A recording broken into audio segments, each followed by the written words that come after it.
I didn't want to go anywhere. Scary out there, right? Yeah, it's crazy out there. It really is. Those out for people. It used to be fun traveling and going home for the holidays and coming back, but not anymore. It's a hazard too. You just spend it by yourself, Thanksgiving? For a minute, yeah, most of the time by myself. I wanted to be alone, but I did have to go and get some yams. I was seduced. Like a woman or what? My uncle. He's like, "You're not coming?" I was like, "No, I'm just staying home." And he said, "Well, we have some yams." I was like, "Really? I'll be right there."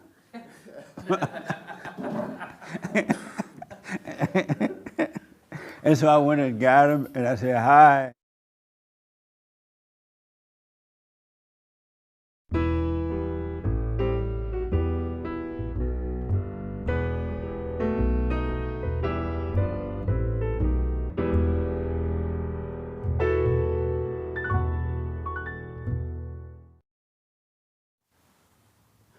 Good morning. Welcome to Fellowship. I am Jesse Lee Peterson. You can get involved by going to our YouTube chat line, and Hake will pass on your questions and comments to me concerning the meeting. Also, happy belated Thanksgiving. I hope everyone had an amazing time.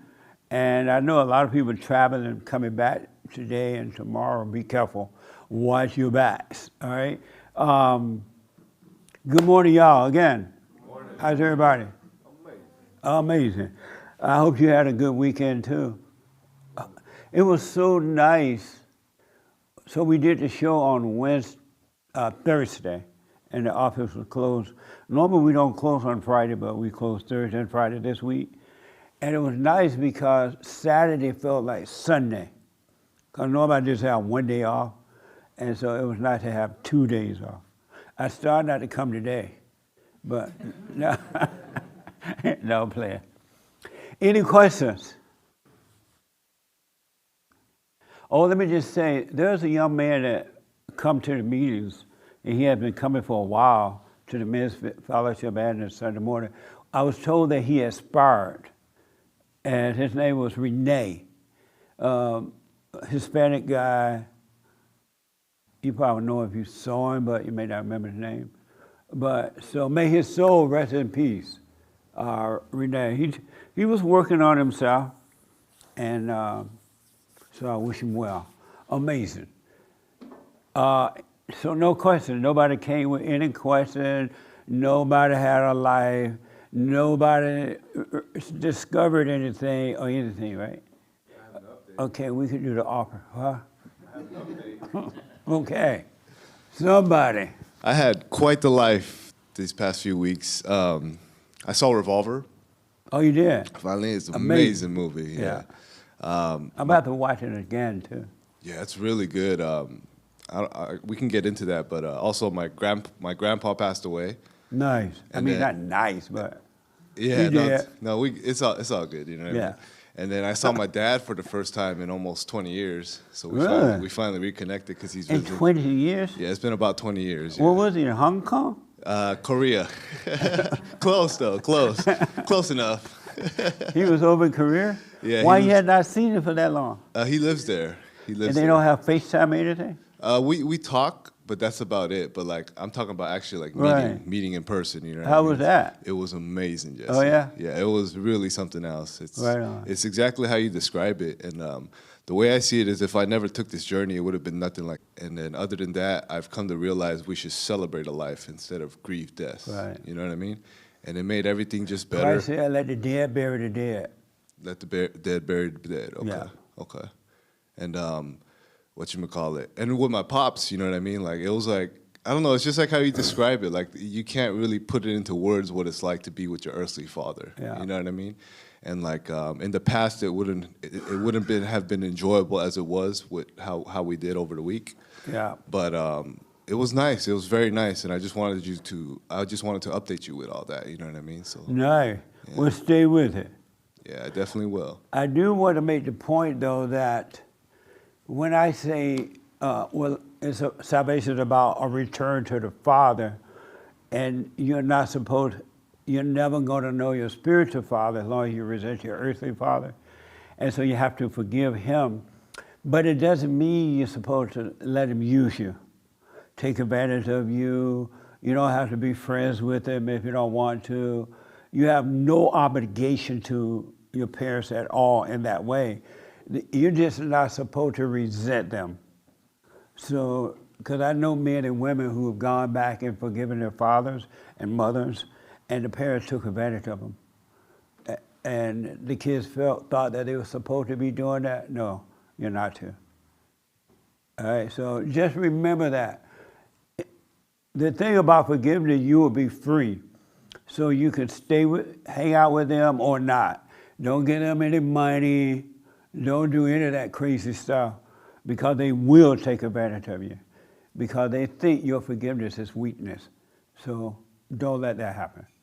Yeah, that's good advice. Yeah. And it's interesting, too, that you mentioned that, because I could still see some of his weakness with his mom, which is my grandma. Yeah. But it just doesn't even bother me at all. You know what I mean? Right, It that's right. Don't judge him. Yeah, and it was just more like the relation that we had is real cool, you know? I got drunk with him. You got drunk? Yeah, I got Whoa. drunk. Yeah, so. Asian drunk?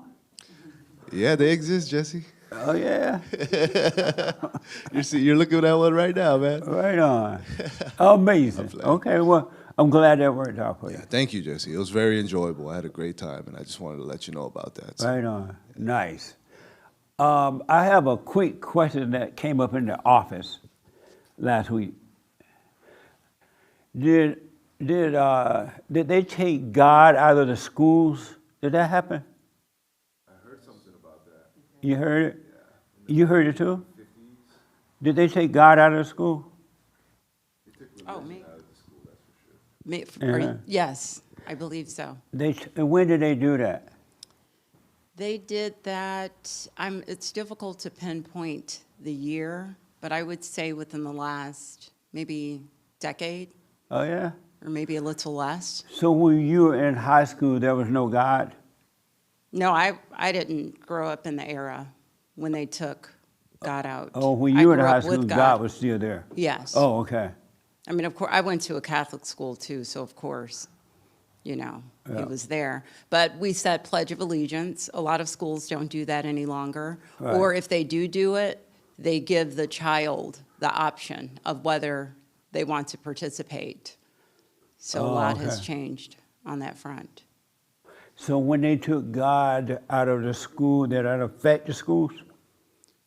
Yeah, well, I think it's affected a whole culture. Oh, yeah? Yeah. Yes. In what way? Well, I mean, not only have they taken God out of school, but they've taken God out of every facet of society, I would say. And we're seeing the chaos that has ensued as a result of that. Oh, okay. That's interesting. Oh, Jesse, I do have a quick question. Yes. And it's kind of a lighthearted thing. It's not super Yeah, it's serious. Thanksgiving. Let's not get too deep. I'm full. Right. Yeah. I'm full So- of McRib and yam.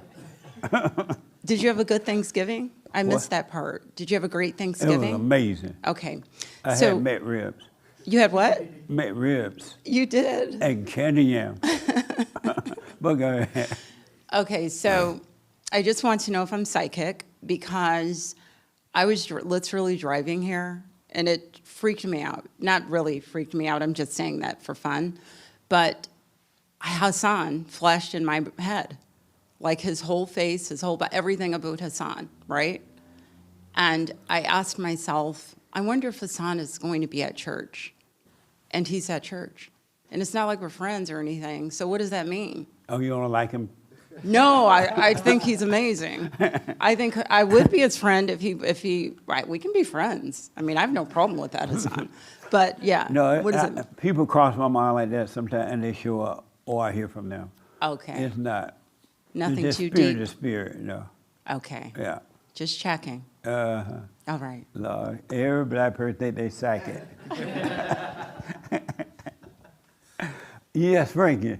No, if people cross my mind, I haven't talked to them in a minute or seen them, and all of a sudden there they are. Okay. I'm like, wow, I was just thinking about you the other day. That was Yeah. so bizarre. Yeah. Okay.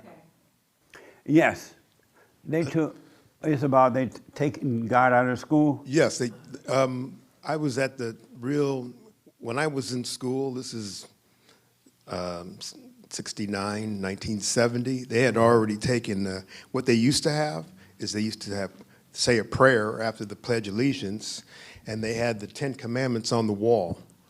And they fought to remove the Ten Commandments, and and they fought to get rid of prayer in the school. And the prayer was just, God bless my teacher, bless my country, and bless. So they took him out of the school while you were in school? No, they had already done it by that time. Oh, before you went to high school? Yep, and this is 69. You know, I couldn't read anyways, so it didn't affect me. But looking back, it had already been gone. Oh, okay. And that's 1970. So, and I heard it was in the 60s. In the 60s, 64, 65, they removed prayers and the Ten Commandments off the walls. Did that affect the school anyway? If I look back now at what they have now, the problems they used to have in those days this is the worst problem in the 50s and 60s was the students would chew gum. That was a horrible thing that they was having a problem with, and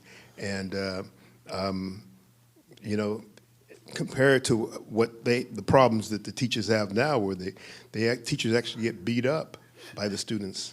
So, and that's because they took Christ, God, out of the school? I think it contributed to it. It's not okay. exactly 100%, but there's like 20, 30% when they took God out. I think it made a difference. Oh, okay. I think it made a difference. Amazing. Okay. All right. I want to get into the biblical question. And then I have something I want to share with you all. So just relax. It's Turkey Day. We all full from turkey and ham and peanut butter, whatever, right? Anybody, the biblical question, what was it? I can't hear you.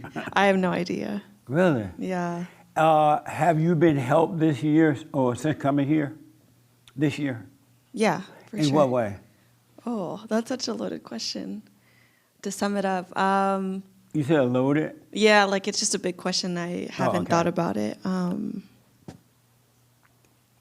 Can you come back to me? I'm sorry? Can you come back to me after? You can't think Well, of it's not anything right now? yeah, there's so many things. I don't want to spout it all out. I have to like think about exactly what it is. Oh, okay. Yeah. All right. The young lady behind you, what was the biblical question this week? Or last week now? Why is your life one rain track after another? One what? Train wreck? Rain track. Train wreck. Why is your life one train wreck after another? And you say? My life right now is not a train wreck. It used to be, and when it was just because I was living in my thoughts and my imagination. Okay. Amazing. Right here. The biblical question, what was it? Why is your life one train wreck after another? Is your life one train wreck after another one? It's gotten better. It used to be And why? because I thought I knew everything. I thought I knew what was best for me, so I made wrong decisions. The false me. Oh, okay. Yeah. And so it's not one train wreck after another now? Now, no. Oh, okay. Amazing. Anybody else want to respond to the biblical question? Right here. So the biblical question is, why is your life one train wreck after another? And what? Okay. The answer I came up with is, I don't think it is. It's the devil's life that's one train wreck after another. And it only feels like a train wreck because whenever I identify with it, I think I'm the devil. But it's really not my life that's being wrecked. So your life is, so is it one train wreck after another or not? No, it's not. And why not? Because it was never me feeling all those emotions and pains and all that nonsense that that happened in the past. Oh, Because okay. when I think about it in the past, all the stuff that I went through, like when I think about it now, it seems so silly. Do you get what I mean? It doesn't make any sense why I was tripping during those times when I reflect back on it now. So Okay. I don't think it was ever me to begin with. It was just that false me that I identified so deeply with that I thought it was me. But when Okay. I look at it now, everything's all cool. You know what I mean? So Nice. Yes, ma'am. Why? So the biblical question is, why is your life one train wreck after the other? Yeah. And mine isn't. It's not. No. And why not? My life has never been a train wreck. I've always lived a very whimsical life, you know, very just what? in the moment. A wonderful life? Just whimsical, just in the moment, very positive, no issues. So your whole life have never been a train wreck? No. And how did you avoid that? Well, I never gossiped. What else? Trustworthy. Just being an overall good person, or what I thought was good at that time. I mean, I know that no one is good now, but I've never, you know, really had any major issues in life in that okay. way. I've had some train fender benders here and there, but I wouldn't say a And train why wreck. did you have train fender benders? Just because I wasn't overcoming, just before I began overcoming and didn't know any better with certain, you know, areas of my life, like forgiveness and the silent prayer. I didn't know to do those things. I didn't know what it meant to be in a genuine relationship with God. So now that I know all of those things, you know, things have changed dramatically. In fact, my husband and I right now are going through, you know, finding a home for his mother. And, you know, she's in very poor condition, and it happened overnight. But, you know, doing the silent prayer, we've never been in this situation before where we've had to do that. My parents, you know, are still, we just haven't been in that situation Both before. your parents are alive? My mother isn't, but she went very quickly. She just, Oh, okay. you know, in a matter of seconds, she had just done something and yada, yada. My dad is still thriving. So my point is, we've never been confronted with this, and there are a lot of layers involved. But the fact that he's doing the silent prayer, he's staying present, I'm doing the silent prayer, staying present. I mean, those are the two elements that have changed the dynamic of everything that's happening with us now, because we're literally doing everything in the moment, and God is directing every footstep So without it's him. easy to put her in an old folks home? Pardon me? It's easy to put her in an old people home now? Is it easy? What do you mean? Like, do you feel bad having to put No, this lady in an old people home? not at all. I never would have felt And he badly. doesn't feel anything either? Not at all. He doesn't have any resentment. He apologized to her for resenting her. He actually did it twice because he didn't feel as though he did it properly the first Right. time. And he feels no way about it. He's just doing what's right in front of him. So, I mean, the long and short of it is, for those people out there who are not etching out time to do the silent prayer, knowing that that is one of the main elements of overcoming, they're doing themselves a disservice. And there's always time to make time to do the silent prayer. There's never a moment. Yeah. I mean, I do and this is definitely not a reprimand, but my point in stressing it is that literally, when I do the silent prayer, I don't think about anything. There's no need to think about what I'm going to do and next steps, because it's expensive doing the whole convalescent home thing here in California. So we have to maneuver through all of that, but it's effortless because we've been doing the silent Right prayer. on. Oh, amazing. Yes, sir. I want to answer the biblical question. All right. Why is your Good. life one train wreck after another? Yeah. Now my life is no longer one train wreck after another because I just stay present and I don't overreact to things. So then it just works out naturally. It's weird. But back then, my life used to be one train wreck after another for sure.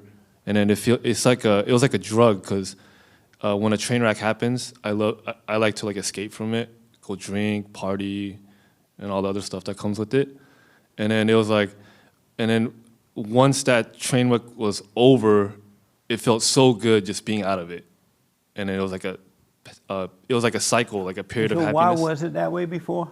Because I don't know, it's just because I would overreact to situations, and then Okay.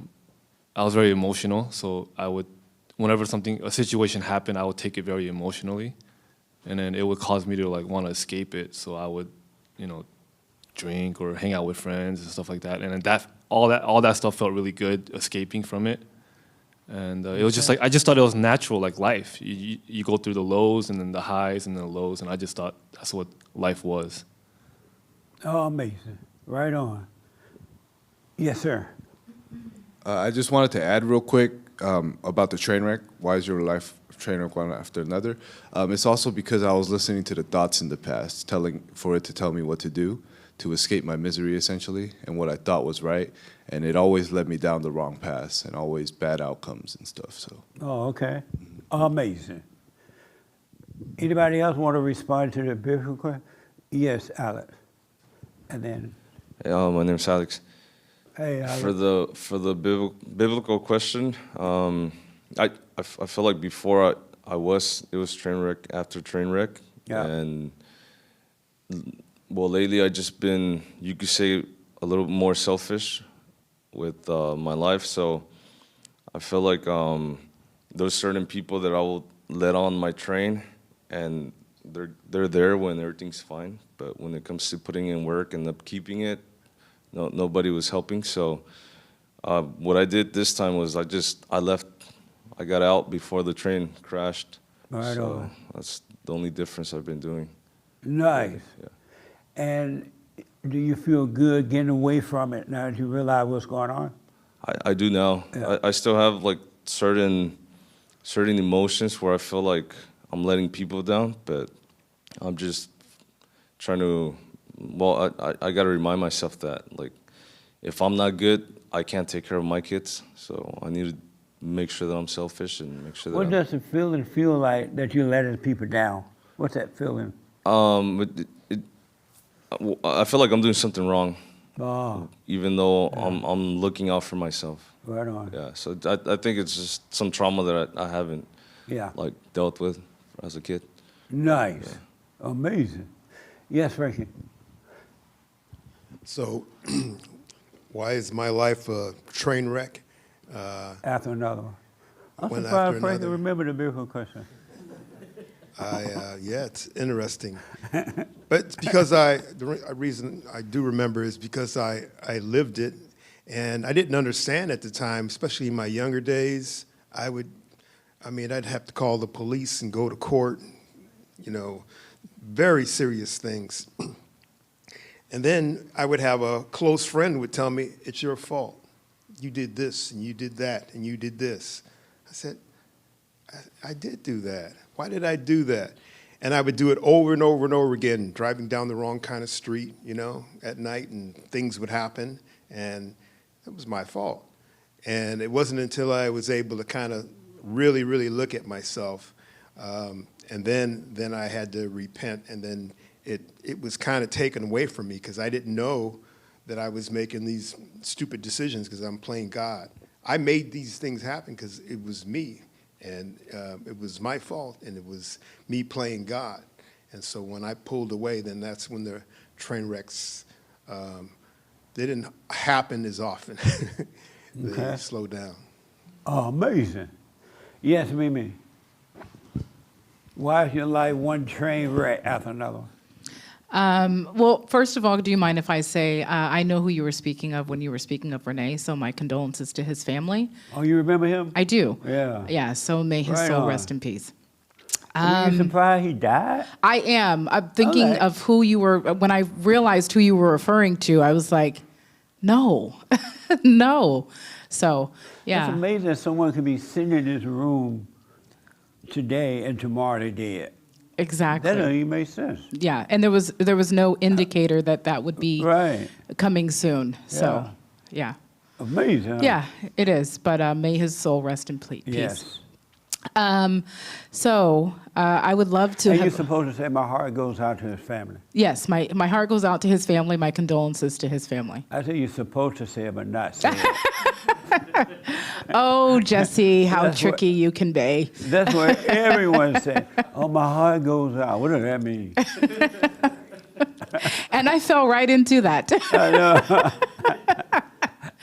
Oh, man. You Wow. said, may his soul rest in peace. That was enough. I did. Yeah. I did.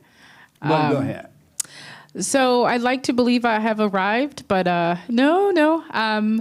So why has my life been one train wreck after another? I think at the root of it, it has a lot to do with my anger and my inability to see what I let make a home inside of me.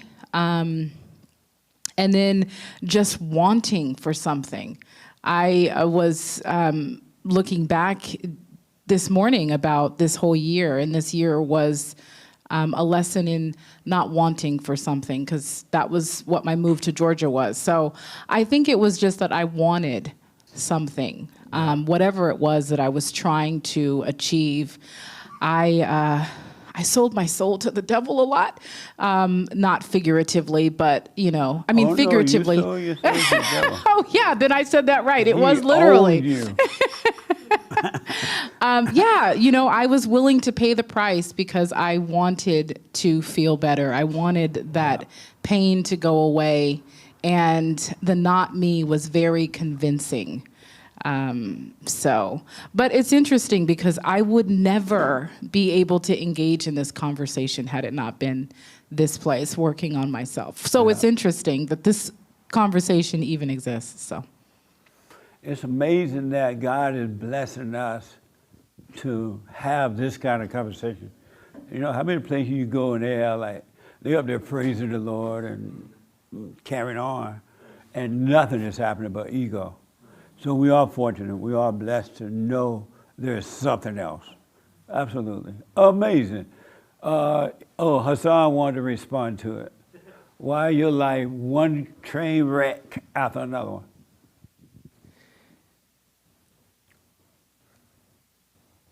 Yeah, I was thinking about, I was talking to my dad about, my dad always talks about God's testing us. And I'm not sure if God does test us. He does not. Yeah. I don't. God is all love. He doesn't give you pain. He's not trying to prove anything through you. He has nothing to do with it.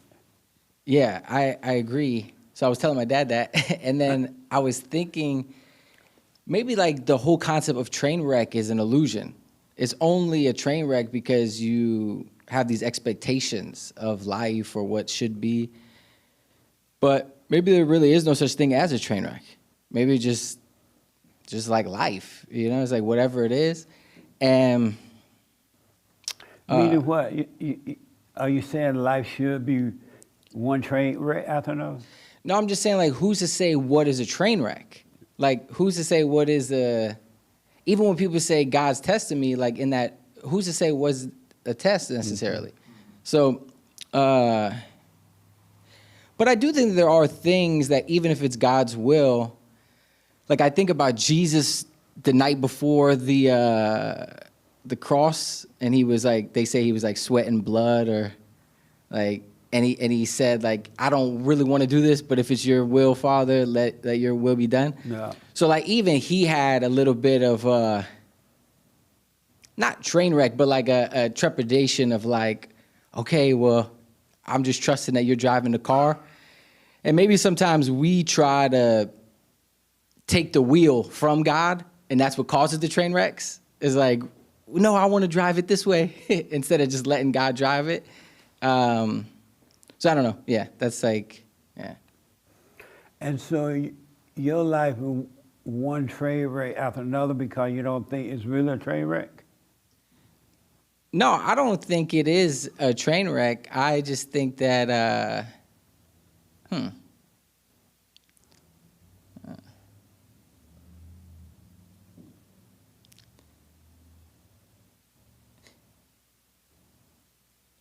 I think that certain moments were me trying to drive the car. Like I was trying to take the wheel from God. Like, no, I want to go this way. So those might have been train wrecks, yeah. Oh, Instead okay. of just sitting in the passenger seat and letting the ride happen. Amazing. Yeah. Same thing with the dog. That's right. Yes, sir. Good morning, Jesse. Good morning. I want to answer the biblical question. Okay. Why is my life one train wreck to another? Yes. Because we fell, I can only speak for myself, because we fell direction. If we don't, for example, like you give Are you us... saying we or I? Or I. Okay. I, me, yeah. I'm not French. I explain. Yeah, I think I fail to follow instructions in the past or lack of instructions. Like you always tell us, like you give us advice, you give us the wisdom of do A, B, C, and D, and don't do this, don't do that, or if you're gonna do this, do it this way because that's the best way of doing it. Right. And if we don't follow these instructions, like the silent prayer is not gonna happen or it's not gonna work at all, because that's one thing to catch your thoughts, but if you don't follow the instructions that you have. I'm grateful for you, because some of the things you, like the advice you give men, I'm just like, I just got to take it, even though it hurts sometimes, because my ego doesn't want to follow instructions. But once you start following these instructions, it just starts working out, And now it's crazy because now I hear your voice, like, drop your weapon. I'll say, oh, that's cool. There goes Jesse in my head. Well, you guys using your voice in my head. But yeah, I think you stop arguing with people now? Yeah, I don't argue with You don't people argue no at all? more. Yeah, I just. Good. Yeah, even though I want to snap, but I'm just like, nah, I'm good. You want to snap? Yeah, my ego wants to snap. Yeah. They're not me, yeah. But then it's not even worth it. What is it like not arguing anymore? Peace. Yeah. Yeah. You just start realizing that it's just like, oh, wow, this is like some spiritual stuff. It's not even a physical thing, Yeah, so it's Right just, on. it's just not, the lack of instructions, I guess, of following instructions becomes a train wreck. Amazing. It is so much fun to lay your weapon down and never argue with anyone about anything, no matter what's happening. It is different. And I didn't know it could be so nice. And I really want to encourage you to do that. Stop arguing with anybody about anything. And let the Spirit of truth fight your battle for you. Amazing. Thank you, man. Anyone else? Yes. Can I answer? I'll answer the biblical question. Okay. Of, why is your life one train wreck after another?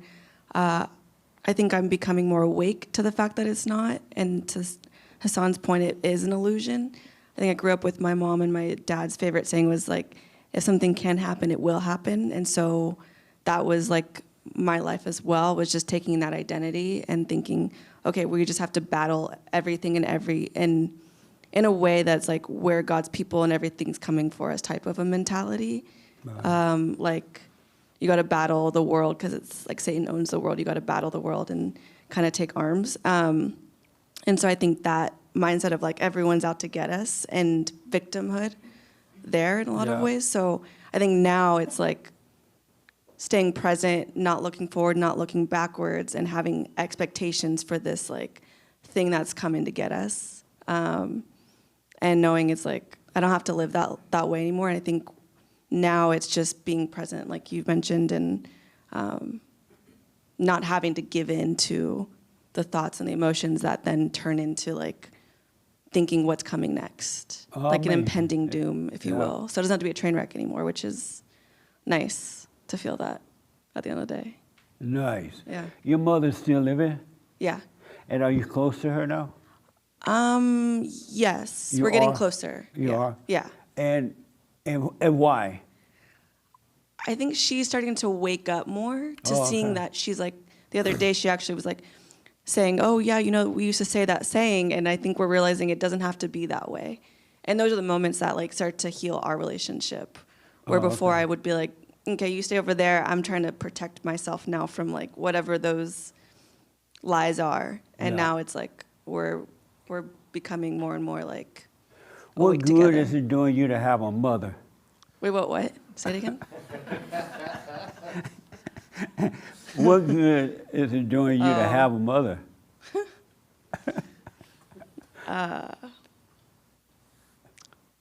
You know, so far not much good. I hope I've told her to listen, so I'm hoping she doesn't listen. Well, maybe it's good for her to hear that. Yeah, not much. But I feel like there's maybe something good to come, that there will be a benefit in the future. Like what? I don't know. I guess I've always looked at it as like, I don't have a lot of like, they're not an asset in my life, my family. So it's been that, but I feel like She's at looking least at I the get. camera. Your mother's listening. I know. Hey, mother, you no good. No, I'm playing. I mean, she might come in a couple weeks. Maybe Oh, I'll bring her okay. here and she can hear that, you know, a little bit more. Right. We'll see. And so, yeah, I think. So I guess what good is it doing you to have a mother? not. I can't think of any good right now. Isn't that amazing? Have you ever thought about that before? Yeah. I mean, I think I'm more like okay with, like before it was like, no, they're not negative in my life. Now it's like, okay, now I just see you as you only know what you know, and God's gonna work with you, and that's kind of it. It's like a zero or like a neutral now. So So it's doing you no good to have a mother. yeah, except I'm here technically. So You where? I'm here present now because of her, I guess. It's not because of your mother. Well, she gave birth to me. No, God did. Sure. That's And all God she used did was her. took in the bread, let it cook in the oven, and God took it out the Sure. oven. Okay. Isn't that amazing? Yeah. Hassan, what good is it doing? Anything else? No. That's it. What good is it doing you to have a mother?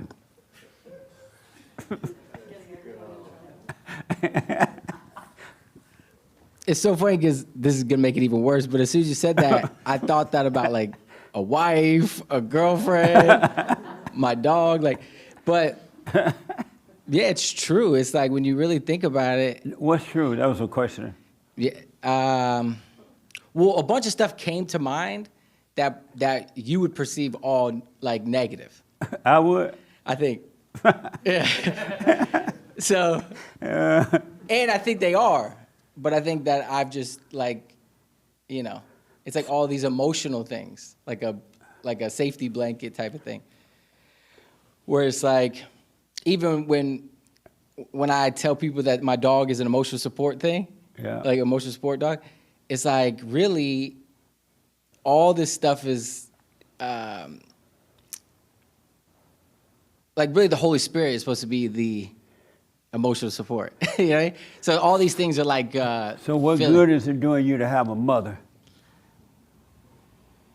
Yeah, it's another Jesse, like it takes at least a week for me to think about that. That's like, that's its own biblical question. What a mess. That's really like your whole thesis, actually. That's like a thesis, Jesse thesis column. What good does it do to have a mother? Yeah. I don't know. This is so funny to me. Okay. Yes, sir.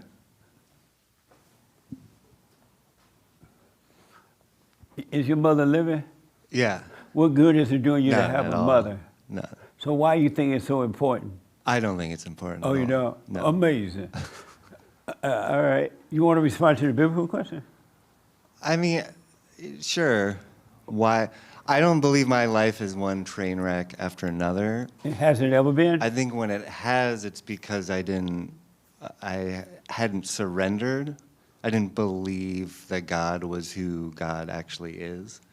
I was taught God was a different thing that I know him now to be.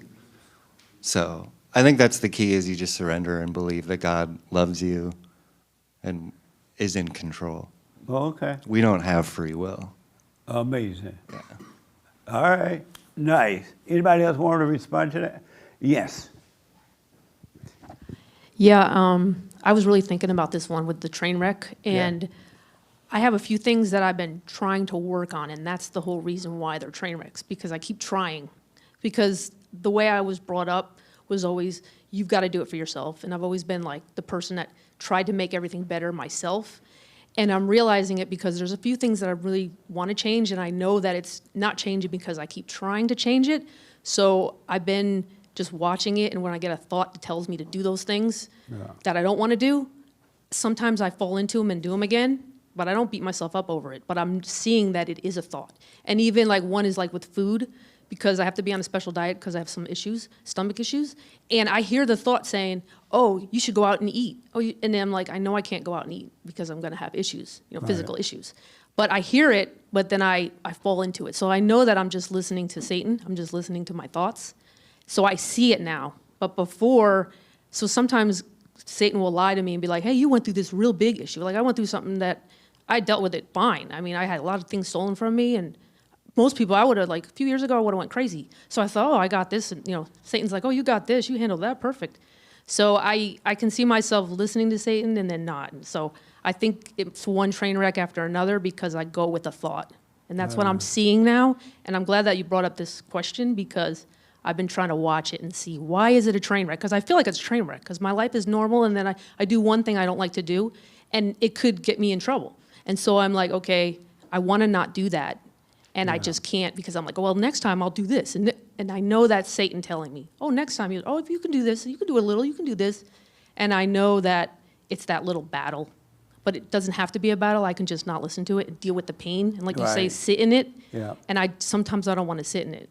And I know that if I don't sit in it, it's going to keep happening.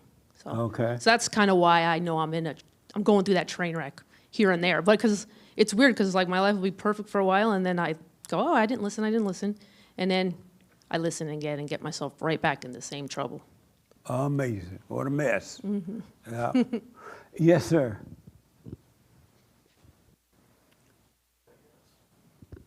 Good morning, Jesse. Good morning. My name is Brandon, flew in from Texas to see you. Well, Before I begin, hello to Wayne there in Texas. Welcome, Brandon. Thanks for having me. Brandon, right? Brandon, yes. And Wayne. Hey, Wayne. Yeah, down in Texas. Down in Texas. Thank you, sir. It's amazing to be here. I agree with some others that my life hasn't been one train wreck after another. Was it ever that way? There's been momentarily derailments, I would say, for the sake of language. And I think that's because the demons made a home in me and others. Right. Primarily with anger that kind of derailed my train a couple of times throughout my life. But today, I don't feel that. I don't think that today. So, do you have a mother? She passed. She did. She did. She passed in 2012 Oh, from did cancer. you forgive her? After she departed, yes, because when I found about this, she had already departed. All right. Oh, okay. Yeah. I mean, any questions about anything? You came a long ways. Any questions so far? So far, no. It's amazing okay. to be here, and it's very Amazing. special for me to come out. Okay. Yeah. Nice. Hake want to respond, and then we'll move on. The biblical questions. I think it's because, What's the question? why is my life one train wreck after another? Yes. I think it's because, I don't realize that something else is driving me. And so, and then also, I tend to underestimate the wreck, So I don't realize what a wreck that it is. Oh, okay. So it's kind of like it's fine. This is fine. But it's not. Nice. I know you have a mother. What I do. good is it doing you to have a mother? It's kind of fun at times. She I think you asked somebody else this, and then I answered the same way as that person. She lets me know what's going on in the family. What a mess, huh? It's good to have a mother because she let me know what's going on in the family. She's nosy. Not in a bad way, usually. but sometimes, Right. definitely. Sometimes she lets me know stuff that I don't want to know. But Of course. yeah, I think it tends to be like the mothers keep the family meeting up sometimes, whereas like when my grandmother's passed, it really didn't. We quit meeting up so much. It did what? We quit meeting up so much. Oh, okay. So I think that the mothers tend to hold the family, quote unquote, together Okay. after they're grown, you know. That's for sure. Okay. Yes, Nick. Yes. Why is my life one train wreck after another? Yeah. Well, it's because I'm led by the wrong thing. I'm led by the wrong thing, by my thoughts and emotions. Yeah. And it's crazy to like have been with you some years and working through stuff like you guys really have shown me nothing but patience, and I feel like I've grown so much and my life is amazing, and when I get to tell people about it, like everything's perfect. It's just this train wreck is inside. You know, it's the same train wreck from youth. Something. It's just as I react to the world. I react to the world, and that's hell. Trying to be brief here, but and even though like stuff is perfect, the train wreck is happening. So it's amazing to finally like it's amazing to like be clearer on that and be more positive that that's what's happening. Because I started off the year thinking I'm pretty aware, I'm pretty good, but I think I know what's going on. So thank you. Right on. You have a mother? I do. And what good is it doing you to have a mother? Well, no good, but I don't see her like that anymore. You don't see her like what? Like a mother, like we're pretty even. Like I don't. How do I put this? People are laughing because I'm not even communicating right. What I'm trying to say, she's my mother, but I don't like have any need or anything. She's always like trying to contact me and get me to come or something. I'm like, I'm good, but I'm not like standoffish or anything. She's just being a mama. Anyways. Okay. Oh, Lord. It's Thanksgiving. Relax. Right here. Yes. Hi, Jesse. Hey, the biblical question. So I had many answers, but sitting here right now, I think that the answer is that I wasn't taught properly how to react. And what is the biblical question? Why is your life one train wreck after another? Yeah.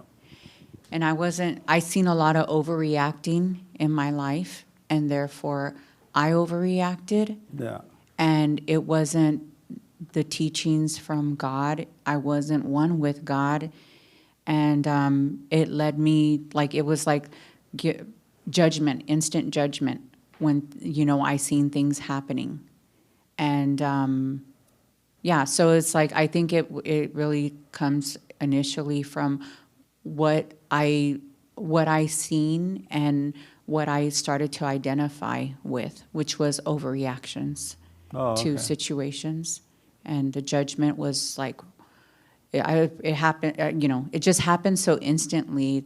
It's hard to like kind of departmentalize it. Like it just all comes like a evil force really quickly. And so there have been unique situations that have happened, but now I can see they weren't happening to me. These were things that people were like engaging in and stuff. And yes, I was there to view it, but in reality, it wasn't happening to me. But I had identified with pain at a young age, and I believed it was when I was unconscious. Have you laid your weapon down? I know it's not the right answer to say slowly but surely, but I do feel like there are times when I would have like put up the defense right away, and I could see more and more that I'm not willing to participate. I don't care. And so have you laid your weapon down? It's happening. I've seen situations where it's happening. And I also see situations where it is, you know, the tongue gets sharp and it wants to, you know, the devil wants to come out and play. But I feel like I've been a little bit more present lately. And the more present I am, the more likely I am to shut up and stop thinking.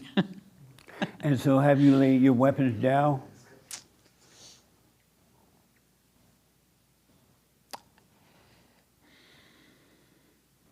It's not 100. It's not 100%, no. And why not? I guess the evil within me is not completely gone. It's not completely gone. I could see it though. I'm viewing it. I'm watching the thoughts. I'm not, you know, I'm not fully engaging. I like, it was very instant to engage before. Is it difficult not to respond at all? Oh yeah, your pride get the you know, your chest wants to puff up. Yeah. You want to prove your point, but there is no point. That's the thing. Nothing I say, nothing I do is going to prove anything. Not to myself and not to others. Oh, okay. Yeah. Amazing. So, I see total surrender on the horizon, I think. But I have to continue to let go of a lot of other things to get there. Do you have a mother? She did. Oh, she did. Mm-hmm. Nice. Yeah. Okay. What good is it? Why is your life one train wreck after another one? My life is I don't know if it's a train wreck, like it's one train and then like you go straight and then like you fall over, or if there's like, it's one of those things where they cross the line and then a car hits it. Like, I don't know what you mean by train wreck, but I look at it like I'm just riding the train and then something comes out and hits it. But in that case, I don't see, I mean, to be honest, I love everything that, whenever something goes wrong in my life, or if I have like a deal with someone getting in my life, whether I feel this anger or whatever, not even feel the anger, but I catch it, but I see it, and I respect it. So about how do I feel about every train wreck? How do I feel about it? No, So, why is it? why is it? One train wreck after another one. Because that's life, and then That's life? You have to keep going. Yeah, you have to just keep going. Oh, okay. Get another train. I don't know. I don't know, but I learned from it. I learned from it. That's for sure. And Okay. yeah, yeah. You have a mother? Yes. What good is it doing you to have a mother? I'll tell you this much, is that it's definitely making me watch my, like, never being angry or stressed out or emotional or anything, because I just see it every day, every day with her. And it can go where she's, like, you said this, like, she's, like, oh my God, that's amazing. Oh yes, da, da, da. And then 1 hour later, it's just all hell is broke loose. So yeah, it's doing. I guess I don't know if it's good, but I'm seeing the bad. I'll tell you that much. Yeah, I don't know if it's. I guess you could say that's good. I see that she's the prime example of why, like, you can't trust anybody, and especially if they're emotional, especially if they're yeah. So yeah, that's. I guess that's good. I don't know, to see it, but yeah, that's about it. What a mess. You tell them, yep. Okay. You want to respond to this and we'll move on. Yes. The question is, why is your life one train wreck at a time? Right. I would say my life's not one train wreck after another. And but, why not? I just have been paying attention to my kind of internal, like, brain dialogue, I guess you could say, like the thoughts. And so I'm just being aware, not letting them dictate my emotions anymore, to influence decisions in my life, to put me in, like, issues or problems. Oh, okay. And then I would also say that I think it's like that for us because we don't know better, and we were kind of set up since we were kids. Like we just grew up with what our parents knew, and we go through life kind of with that base, and we never really know that we're unconscious. And I think there's not that many places that tell the truth, and everyone is kind of just caught up with what they grew up on, and Yeah.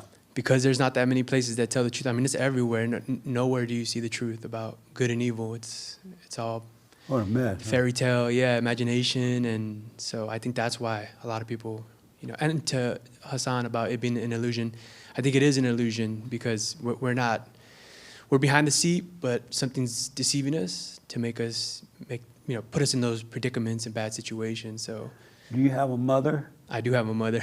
What good is it doing you to have a mother? I get tamales on Christmas. They're delicious, but. Saleh hates mother. But good, I mean, I don't know what good can come from my mom, I just don't know. It's putting your faith in God is really good at. Oh, So, okay. yeah. Amazing. Yes, ma'am.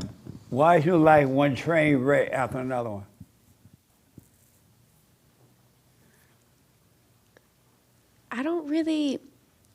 I know my life isn't a train wreck. I think I just get on the train. What do you mean? Like, I don't think my life is a train wreck. I think the devil sends the train and convinces me to get on it for whatever reason, and I'm on the train. And why do you get on it? Because I'm still having trouble letting go of like the fight You for love myself. the fight? Unfortunately, with some things, yes. What? Yes. You love the much. fight? Yeah, I do. And why do you love the fight? Because I have this idea in my head that I've got to like rescue myself. I've got to rescue this thing that I'm trying to like save or protect. That's crazy, huh? Yeah. Why don't you stop? I've noticed it, and I am stopping, and it's been very difficult. In what way? Just with people and like myself, just not doing anything, like not agreeing, not disagreeing, like nothing. It's hard. And why? Because I just think for so long I have this like ego attachment to certain things, and I feel so passionately about those things, and I feel like I have to correct people in order to like save that part because it's attached to me in some way. So yeah, it's like a weird attachment that I have. Yeah. What a mess. So do you have a mother? I do. What good is it doing you to have a mother? Like the man said over there, my mom actually can really cook. So she's very useful for like recipes. That's it? Well, recipes and like chit chat, because she's funny. So companionship in a safe way. So that's what good your mother is? In a sense, yes. Oh, okay. She's listening. She isn't. Oh. She isn't. Oh, okay. Mm-mm. Thank God, huh? Anything else? So you won't let go of your situation? What situation? The one you just said you like. Well, I am letting it go. Can I give you an example of the life that I lived? Yeah. So, I'm doing the thing with my roommates, and I took your advice, and I'm not judging them, and I'm realizing how much I really have been, like, judging them. So one of my roommates, he has this thing against God because he's gay. So he thinks God hates him because he's gay, so he just goes about this thing and just does everything. So one day he was like, yeah, empathy is king instead of Christ is king. And it sent me. I was like, oh my God. It just sent me. Like, it sent me up. Oh, it did? And my body was like, oh my God, the nerve of this man to sit right here in front of me and say that empathy is king, and I'm losing it. And it was so hard to not, like, say anything, because on the other hand, I'm like, okay, oh, he only feels this way because he thinks God hates him because he's gay. But I'm also like feeling this rage of like, but the nerve of like, for him to even say something like that in front of me. So I'm like sitting there with my tea, and I'm like, just feel the pain and just don't say, just stop. Don't say anything. Yep. And it was so interesting to see him see me not do anything, because then he got really awkward.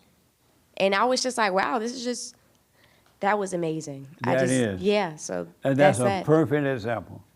Because you are wrong for feeling anything or thinking anything about what he said. Yeah. That's on him. It's happening in his world. It has nothing to do with you or God. So that's good. Right on. Finally. Yeah. So you should do that all the time, unless you see you need to speak up. But how would I know? Because I was just like, why would he, what is happening? Like, why is he doing this, you know? But it's not even a why for you. It's for him. That's his thing. Well, yeah, You that's shouldn't even give it any thought at all. So when should a person speak up when it comes to things like that? Never. Okay. I'm sorry? No, I said okay. Tell me one thing you should speak up about. One thing you should speak up about? Like someone not getting into your personal space. Yeah, when they try to embed in your life, then you say, get back, get behind me, Satan. But as long as it's not involving you, when should you be speaking up? I guess there's no real point. I'm sorry? There's no point in speaking. And why not? Because there's no direct, it has essentially nothing to do with me, really. Not at all. And everybody has a right to be wrong, and they have a right to be right. And you have nothing to do with it, not your business. God doesn't concern himself about that. Yeah. Why should you? It's somebody else's life. I was thinking about thinking, and I noticed that all human beings think that the way they think is the only way to think. They think whatever they're thinking is the only way. And if anyone intrude on that, they want to kill you. Meaning that if you disagree with it or you don't think that way, they want to hurt you because they all think, every human being think that the way they think is the only way to think. And they fight one another. That's why human beings fight, because they think what they're thinking is the right and only way. And so they fight. Isn't that amazing? Yeah. I'm sorry? It is. Yeah. So that's why you're judging these people, because you think what you're thinking is the right way, and if they don't agree with that, they have a war to deal with. What? I see what you're saying. It makes sense. And what makes sense about that? Well, because I'm doing what they're doing. Yeah. Like I'm doing the exact same thing. Absolutely. Two devils fighting. Have y'all noticed that every human being think that what they think is the only way. It's the right way. And if you disagree with that or you have a different idea or opinion, you're ready to fight. And that's why we have these fights. Everybody fighting because they think they're right in the way they think, and no one else will have another way to think. That's why the abortion people fight. That's why the anti-abortion fight with the pro-abortion, because everybody think they're right in what they're thinking, and they're wrong. Because if you were right, you would not be fighting. There would be no fight. So leave those people alone. And stop judging them. I am. I'm sorry? I am. You had no business going through the roof when what did he say? Well, I was in the kitchen. I was just eating. But that's not a reason to go to the roof.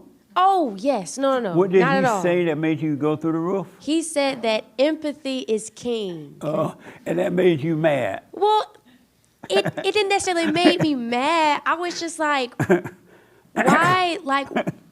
why is it that I can't even slightly make fun and poke fun of gay people? Because he gets very upset. But he can make fun of black people and Christians and anybody. And I'm like, how is this? But What you is could make this? fun if you wanted to. You just don't. I could, because I just want to keep the peace in the house. And that's the problem. Keeping the peace? Yes. I met a, I don't know if I should say this. He may be watching. But I'll say it anyway. I met a person that had 3 or 4 degrees, PhDs, double PhDs, STD degree, everything. That's funny. Mhm. And they were a professor and all that. And so I asked, so are you married? And they said, yeah. I'm like, does your wife obey you? They're like, no, we don't get into all that. No. I said, so how do you deal with her when the hell comes out of her? He's like, what do you mean? Like when she get upset and all that? I'm like, yes. And he said, well, what I do, I just stay quiet.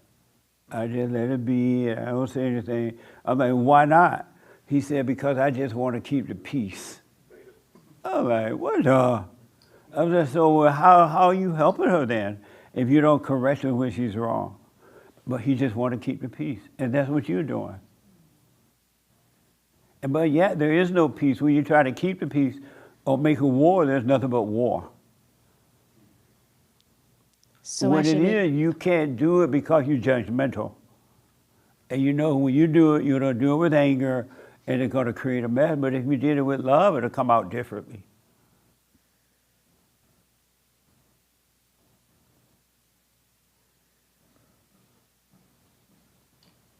Yes. I get what you're saying. What am I saying? You're Do saying. y'all understand that? If you just had love in your heart, your words would come out differently. Go ahead. And some people still get mad, but it wouldn't matter. Go ahead. I get what you're saying. What am I saying? Of just like, I'm trying to keep the peace. It's a fake thing. Yeah. Like it's all fake. Yeah, because you got so much hell in you. I could see that. Amazing, huh? Yeah, it is, unfortunately. When you overcome the hell in you, there's nothing in you but peace that's all going to ever come out. Mm-hmm. Really. Yeah. But it's in you. Not they have their issues inside of them, but yours is in you. You can't keep the peace. Because you're going to be upset when you can't be yourself. Yeah, pretty much. So drop your anger. I am. Okay. Amazing. Anything else? No. Okay. Yes. Did I see your hand? I think you were talking to her about what that keeping the peace thing. Oh, and then you raise your hand? Yeah. Oh, okay. The reason I asked, what good is it doing you to have a mother? I have a good friend, and his mother lived in another foreign land. And so he has to send her money once a month or twice a week, every other week or so. So the other day he was saying, oh God, I got to send her some money again. And she didn't get the money in time, and he was like, I feel so bad that she didn't get the money. Plus I can't afford it, and I just don't want to be doing this, and blah, blah, blah, right? And so I asked him, what good is it doing you to have a mother? He's like, wow, I don't know. No good. She's just trouble. I'm like, so put an Opals on and move on with your life. And most people don't do that because they have the wrong relationship with parents.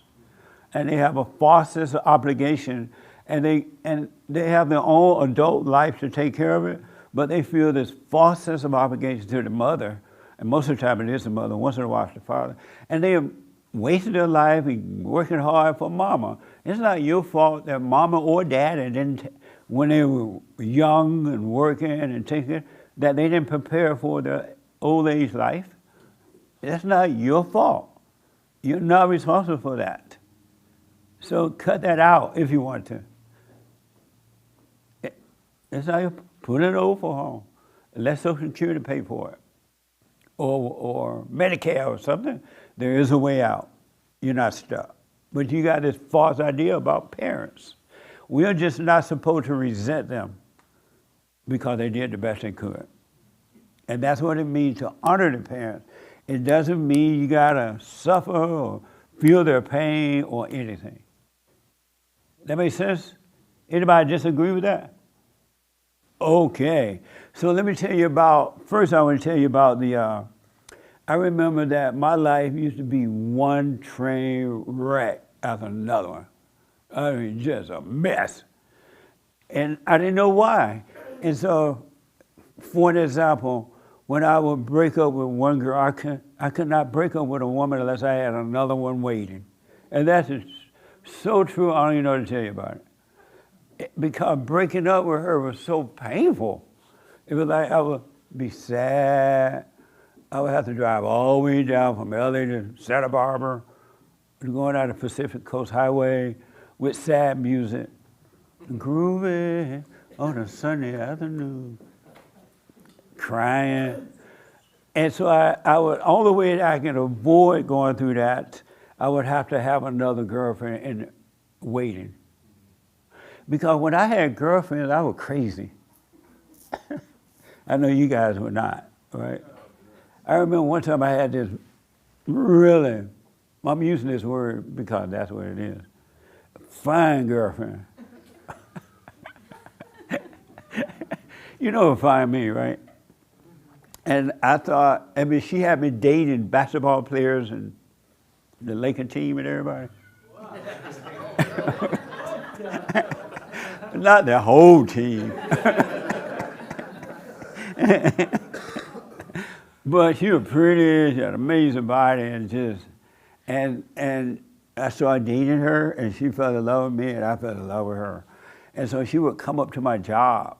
And at the time I worked at the hospital, and I would literally walk her all over the hospital just so people could see me with her. I would take her down to the cafeteria just to be seen with. That's how crazy I was.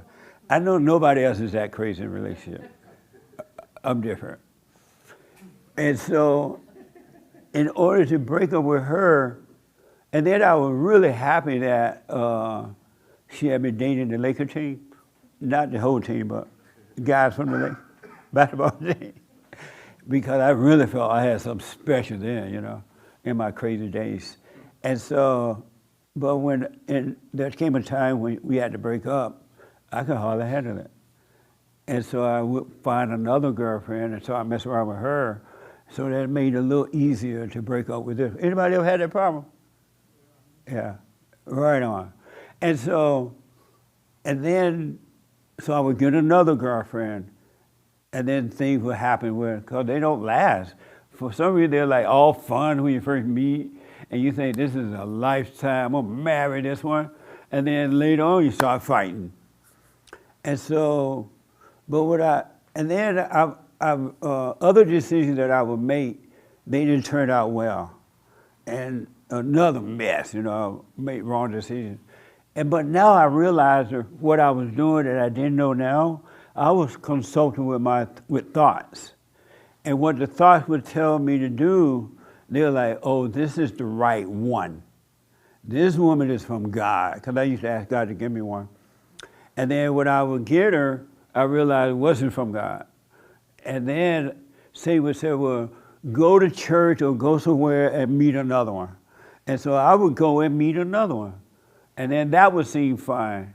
And then after a while, that didn't happen. But I would always go to thoughts. And they would consult me on where to look, go to the bar or go to this place. And everything they told me to do was wrong.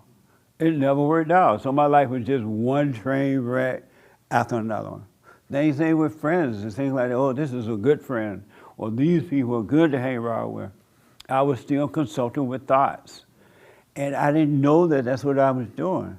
I thought it was me telling me those things. But it wasn't.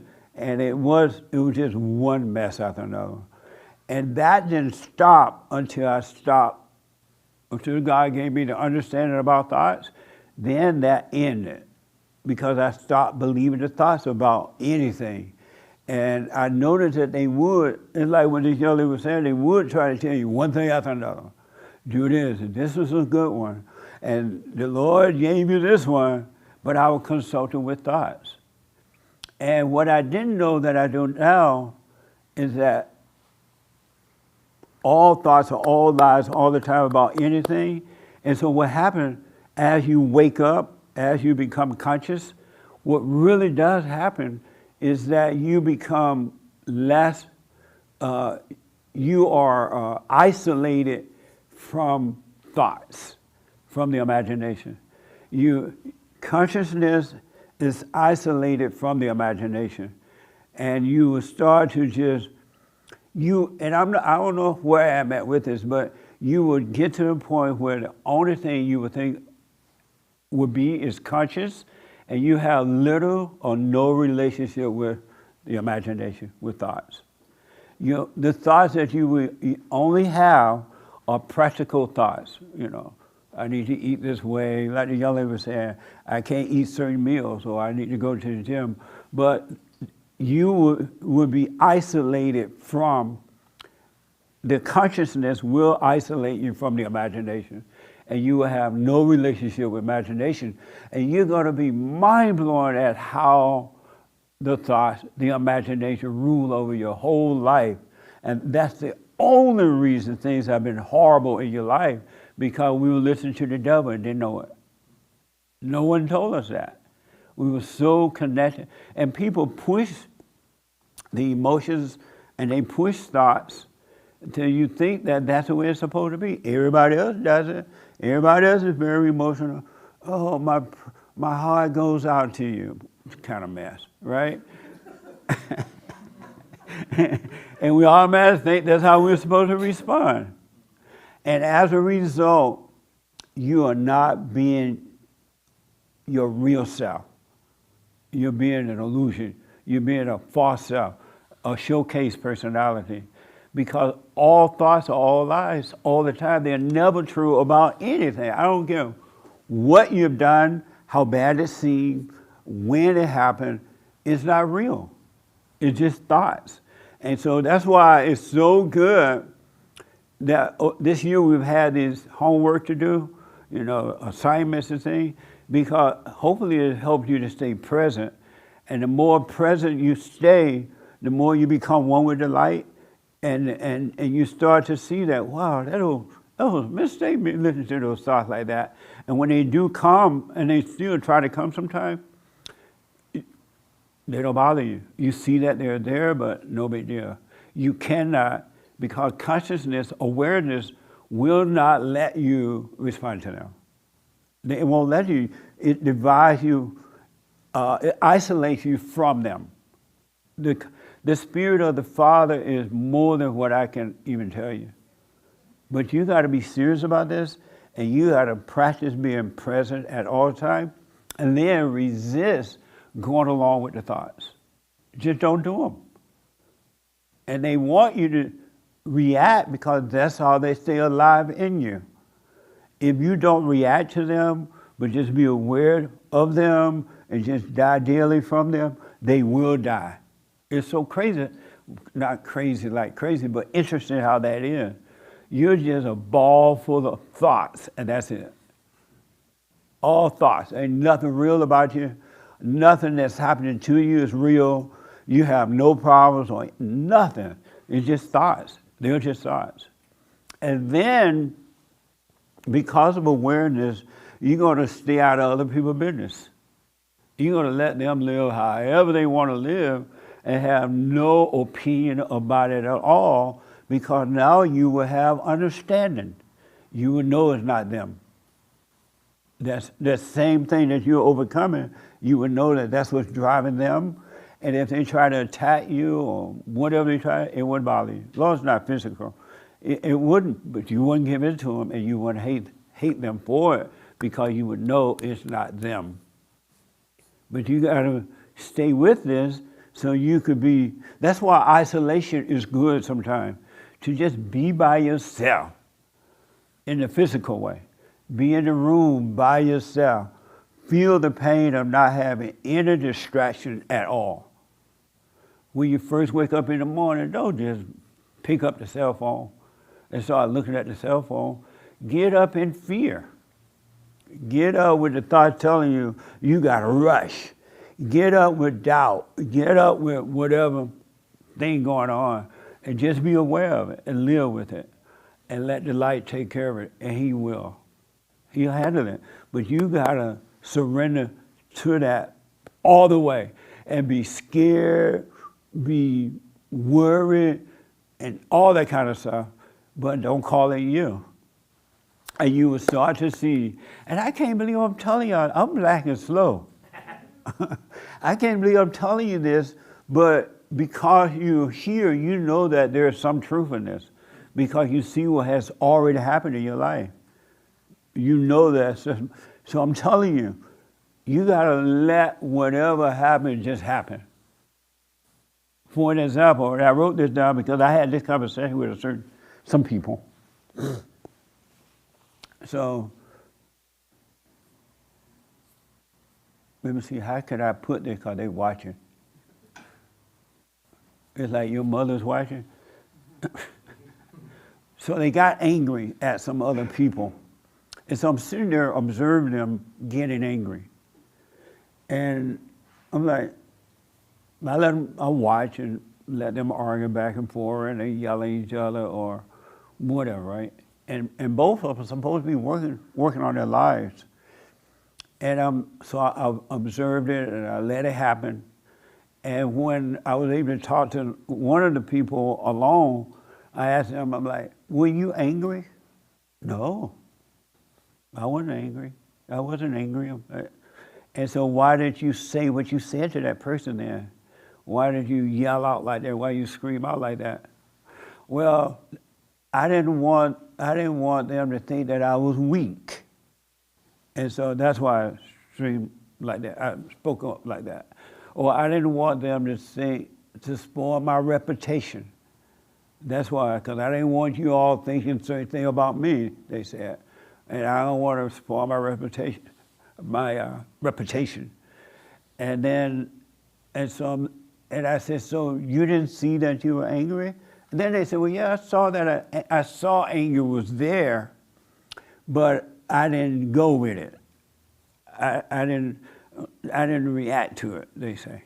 So I'm like, but what are you reacting when you yell back? When you responded at all? And they were like, but that was like, I didn't want them to mess up my reputation. And so what I realized from that conversation, so I started asking other people, of course. And what I realized is that Satan would cause you to be angry, and then you know not to react. So you, in your mind, you're not overreacting emotionally, but Satan still tell you to respond in one way or another because, they're gonna mess up your reputation. They're gonna make you look weak. Satan's telling them all that, and they don't even know that Satan's telling them, giving them excuses. That's how wicked and clever the thought is. The thought tells you to fight back because you're gonna look weak. Fight back because of your reputation. But if you didn't have any of that going on, you would never have to fight back. What's the purpose of having a reputation? What is that anyway, right? What's the purpose of trying to look strong if you are weak? Why? Why not just let whatever happen to the ego? But most people won't do that. And they'll just say, well, I didn't overreact. Yes, you did. You overreact. You argue with the person, or you try to protect something so that other people wouldn't see you in a certain way. You're still overreacting. Why not just be quiet and let people feel, say what they want? Why are you concerned about someone thinking you're weak or strong? But you don't know that you are still listening to the devil. You think those ideas that he giving you to defend what happened are your ideas, and they're not. You and I and no one has ever had their own idea about anything. It's thoughts. They cling to us and they get involved with everything that you do. You can wake up in the morning and say, I'm going to the gym right now. And they say, why not wait until a little later? The gym is crowded. Or something, and you'll listen to that. You got to be isolated from thoughts, from the imagination. They are not your own, and they are not your friend. And you will get to that point where you will have no relationship with no identity with the physical self at all. The body will just be a body, and not you at all. But you got to pay attention to that. You got to be aware of what the devil is telling you, and not give. I tell people, and not give in to him. I tell people all the time, let people yell at you. Let them say what they want to say about you. Anything that can happen to the ego, let it happen. But the first time someone offend you or say something about you, right away the devil says, what they going to think about you? How you look. And you automatically reacting instead of going through that and don't react to it. Because you still think it's happening to you and it's not. So you got to watch those thoughts so that eventually the light, the spirit of truth will isolate you from the darkness. And then it will just take them all away. Eventually you're not going to have any darkness in you at all. You will only have the light. Because the darkness and the light cannot dwell in the same place. You will only have that, but you got to let the darkness go and stop identifying. Any question about that? So stop defending anger. When you do get mad, just, you know what, that was stupid. I got angry. Don't let me, I got angry because.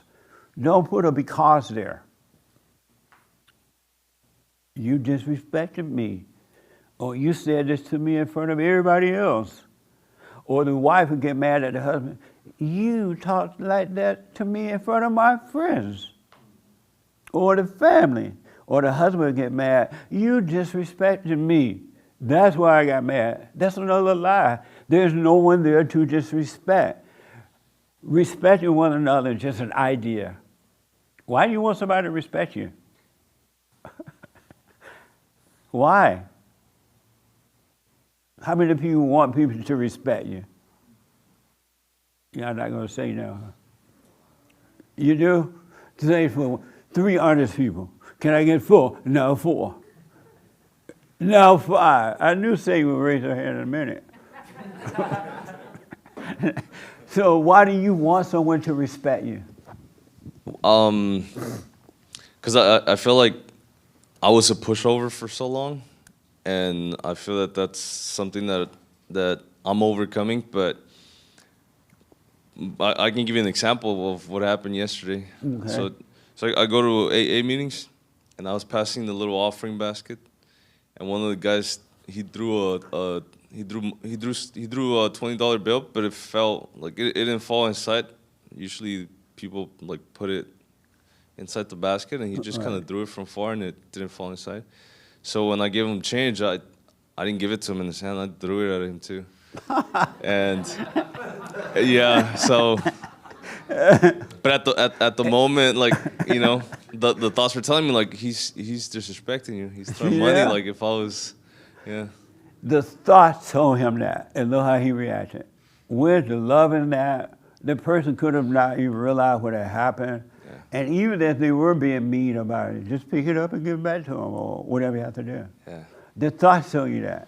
Isn't that amazing? And I felt like my heart was pounding, and like adrenaline was rushing too. So that's the thrill. Yeah, the thrill. Yeah. And then that's amazing. And then he went up and started like talking about me. So I just created another enemy. So he talked about you? Yeah, bad. About what had happened? Yeah. And how did you deal with that? I didn't care. He was at the meeting and he did that? Yeah, we're all beautiful. Yeah. And how did you handle it? I was just, I felt silly for doing it. I knew I was wrong, you know. Yeah. Yeah. So do y'all understand? The thought told him, this guy dropped it on the floor. He doesn't care about you. He's not respecting you, for an example. And so he just took the money and threw the change at the guy. Yeah. See how wrong that is? Those are thoughts. Yeah. But if you didn't have this idea that you need to be respected, it would be no such thing as disrespect. The real you are not being is not being disrespect. It's the fake you. Their ego fighting with your ego. 2 devils fighting. The real you don't need respect. Don't even want it. That makes sense? Yeah. So next time something like that happens, Feel the pain, but do the right thing. Amazing. That's a good example, too. What a mess. Yes, ma'am. You want to be respected? Yeah, I think too. I look a lot younger than I am. I'm a lot older than I look, right? So I always feel like How I'm old are you? disrespectful. I'm 50. You're 50? Yeah. What the? Go Yeah, ahead. and so even you said something like young lady, I was like, he thinks I'm young. You see, it's like it always comes up. And there are times when I do have to, people will think I'm young. I still feel like there's times that I do have to say my age because maybe that make them feel better. And I see, like, I'm kind of seeing that doesn't make sense, but it kind of feels like it makes sense. Too, because you think, oh, I'm 50, they think I'm 30. But the other thing too is like trying to do my job. A lot of times they just, you know how to do this? I should just let it go. But I still have that in my head, and it's something that I've been dealing with my whole life because I've always felt like disrespected. Like, you're going to talk to me like a 30-year-old or 20-year-old. When I was 20, they treated me like I was a kid. So it was hard to get things done, but it wasn't. It was in my head, I think. Yes. But I still feel like it's not. But even though I know it is, it's like You still weird. feel like you want people to respect you? Yeah. I want people to see me the way I want them to see me. And I still struggle with that. Oh, okay. And I know that understand comes from but my how mom. do you see 100%. you? How do I see me? Yeah. That's a really good question. I don't know. I see myself as like not knowing myself, but I always thought I knew myself and nobody Yeah. else knew themselves. And so because I've always been different and I've always seen things very different than most, and I held on to that too. Like I could see a lot of the things that you've talked about all my life, but I felt like I was better than everybody else because I could see, even though I was just ego. able to see. Yeah. But I still felt like it was me, I can see and they can't see. And I've always, the ego was always like, see, you're Yeah. smarter than these people. So Well, that's yeah, respect. And then in my family, they were, like my brother was really smart, like intellectually smart. So I was trying to be smart so that they would respect me kind of. Yeah. And they never did because Yeah. they see me the way they see me. But it's like, I guess it's something I've held on for my whole life. But there is no one there to respect. It's just an idea. It's just a thought. Yeah. Really, it's just a thought. You're fighting an illusion. And if you never thought about, I need to be respected, I don't even like it when people say, oh, this is Reverend Jesse P. I'm like, shut up. It's just Jesse. But people love throwing titles out, right? It's just Jesse. I have to pray, I watch myself, and same thing, it's the same spirit. I understand why Christ didn't want people worshiping him and calling him God and all that. He was just Jesus. He was important Jesus, but he was just Jesus. And he even said, cut it out. If my Father is working through me to do this, there is no me. My Father's doing it. And when you're separated, isolated from those stars, you're going to see, you're not going to take any credit for anything because you're going to know that it's not you, it's your Father. But we just didn't know it was Satan working through us. We thought it was us because no one ever told us. That's the devil. Sometimes in the older days, they said that's the devil in you, but I didn't know what they meant by that. Yeah, you're taught that you have to do everything and it's up to you. Yeah. And of course, in my life, I was always very different. So I always felt like I have to do everything and nobody's going to understand me. It's up to me. No. And now I know that it's not me. It's like, I just And got to you live. don't have to do anything. Life will work for you. And I've had that happen for a while. Like I've had like maybe a whole week where I was just totally not in my head and life was so easy. And I just do things. I'm like, wow, I just did everything I wanted to do. And I didn't even think about it. That's right. So I've been there before. So if someone disrespect you at work, and you notice that the ego want to say something about it, just notice it. But don't get mad at them. Don't take it out on them. Overcome that. Because it's just an idea and it's not even real.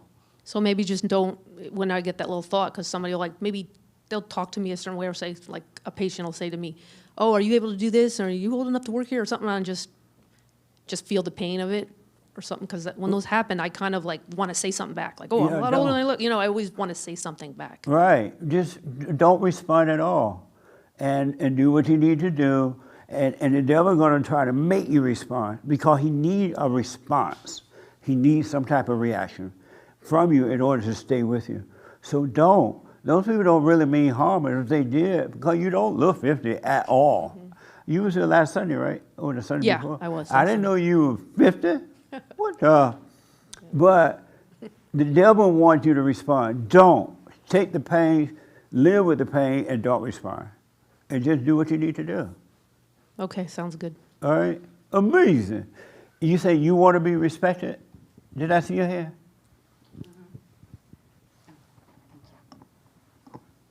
Yes. And why? I know, well, first of all, let me just preface this with, I know I have no right to want to be respected. This is an area where I know I need to overcome. And it's the result of being conditioned and taught that I need to be respectful to others. And as a result of that, naturally, I will be respected back. And of course, we all know that that is not always the case. So it's not necessarily that I want to be respected. I expect to be respected because I have always considered myself to be respectful. But that's something I'm overcoming because I know that what is respect? You know, what do these things really mean? But it's just a part of the indoctrination and the conditioning that is part of the human experience, which is why I'm here. And something you said that made sense. People who want to be respected, they think in their own mind that they are respectable, right? But there's they're judging other people. They have opinion about themselves and other people. And they're not, but in their mind they think, I'm respectable, so you got to respect me, right? But they're the worst because they're, in their own mind, they're judging other people. And they have ideas about other people. They think they're better than other people. So the respectful person that want it is worse than the one that they want it from because it's just an idea. It's not real. Yeah. It's really not real. I agree. I just, ponder a lot of these principles, how when I first began coming here 3 years ago, I knew it was truth you were speaking, but I intellectualized it. And now fast forwarding, in terms of how this has impacted my life, 3 years later, I'm walking it, like I'm living it. I'm experiencing everything that you have been putting out there in terms of your message. So it's really interesting. I plan to. And all you got to do is so easy, is stay present. Always know where you are at all time and what you're doing. That's all you need to do. And the light will work for you. He loves us more than his love is, you can't put words to it. But you got to stay present. Amazing. So you're not concerned about being respected anymore, right? No, I mean, it's something I'm aware of when I feel, which is, it really, to be honest, it isn't often because in some ways, I do believe that what we put out there, we get it back. And that could be an error on my part to believe that. But, by and large, I'm treated how I treat others is what I have found. Because of time, I can't get into that, but you do get what you put out, you do get it back, but not in the way we've been told. It's not coming from other people. It's coming from us, inside. But we'll get into that hopefully next week.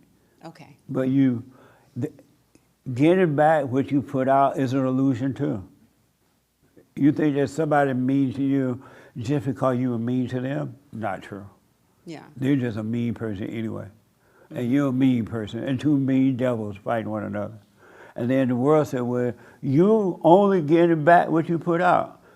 What you're getting back is the misery that you feel on the inside because it's happening to you when you're mean to other people. It's not happening to them. You're not mean to them. You're mean to you, your false self. Yeah. Amazing, huh? It is. Everything is such an illusion, I don't know what to do with it. It's just, everything is nothing is real. Nothing is real. Being here, overcoming is what it means to be born again. Because for me, I had to empty myself out, and I'm still in the process of doing that 3+ years later. Yeah. And this is being born again. Amazing. It's nothing like what I thought it was. It's not. Baptized. The preachers lied to you when they said, come on down to the front of the church and accept Jesus, and you must be born again. Do you confess Jesus, your Lord and Savior? Yes. Okay, you are born again. And now you go home and cry. Yeah. Amazing, huh? Amazing. Let me take this young lady, then I'll come to you. And so you want to be respected. I want you to know what's so crazy about this? There's nobody there to be respected. Who want to be respected? When you say, I respect me, who are you talking about? Really? And then you ask, well, who are you that I should respect? You can't even tell me who you are. I'm a doctor, I'm a lawyer, I'm a PhD. Okay. I'm a child. People love to say I'm a child of God. The devil always tell you that they're a child of God. That's the first thing come out. I'm a child of God. Okay, child of God. Yes, ma'am. You want to be respected? Well, the more I think about it, I think it's really my ego I want them to respect. Yes. I think that's it. Like, when I But think prior about to it. that, you wanted respect? Yes. And why? Well, I had the same issue as this lady over here. I look very young, so a lot of people feel like they can correct me very aggressively or talk to me very crazily. And I'm just like, no, I have a credit score too. We really got to even this playing field here. So yeah, I do get that a lot. Yeah. And it's the thing of just not wanting to be ran over, because I do physically see that people think they can do that to me. They don't think that, you think that. But They I may see be it. thinking that, but you think it too. And that's what the problem is. It's not what they think, it's what you think. They just run over me. They think, I'm not gonna let anybody run over me. Just because I look young, they ain't gonna run over me. You're thinking that if you'd have had that thought, no one can run over you. Well, yes, of course. I do agree with that. But what? It's just, it's interesting when I do see it. Like, I do physically see that people do get extra, like, aggressive with me when I mess up or something like that. Right. Yeah. I'm sure that happened, but if you didn't pay attention to it, if you didn't take it personal, it wouldn't happen to you at all. You think it's happening to you. It's not. It's happening to that ego nature because it needs something to make you overreact, but it's not happening to you. So if you didn't think, oh, they're being ego aggressive with me, if you didn't think that, it wouldn't bother you. It'll be on them. That's another thought. Yeah. That makes sense? That makes sense. So if people think you're young and whatever, let them think what they want. You be you. And let them think what they want. You can't do anything about that. You shouldn't even think about it. It's something I'm working on. I've gotten better at it, but it bothers me sometimes. But from now on, don't even say it bothers you. It's not bothering you. It's not you. The real you are not even moved by it at all. It's the ego that's bothered. Let me hear you say that. It's the ego that's bothered. And I want you, eventually you're going to see it so clear because, as I said, and I didn't know that this happened, to be honest. You will be isolated from the imagination. It will happen. But you got to stop identifying with it. And no one can touch you then, no matter what.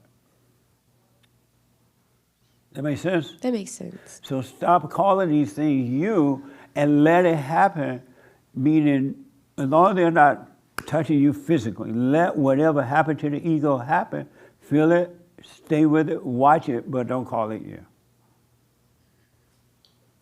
You hear me saying that? I agree. Repeat that back to me, what you hear. What do you hear? So I need to feel it, and eventually the imagination will fall off, and I will see that it's the ego that it's happening to and not me. Right. And the ego doesn't want you to see that. Yeah. That's why it's constantly talking to you and reacting and giving you pain. It doesn't want you to know that it's not you. It's in your body, but it's not in you. And that's what you have to die from. That's what Christ did, and we have to do it too. And I think Hassan mentioned that Christ was all bleeding because he was about to die. And he was afraid. You have the same pain that he was having because when he had to go through it, God stopped functioning with him. So he could die from the far self. Then he saved him from it, brought him back. And that's what's going to happen to you.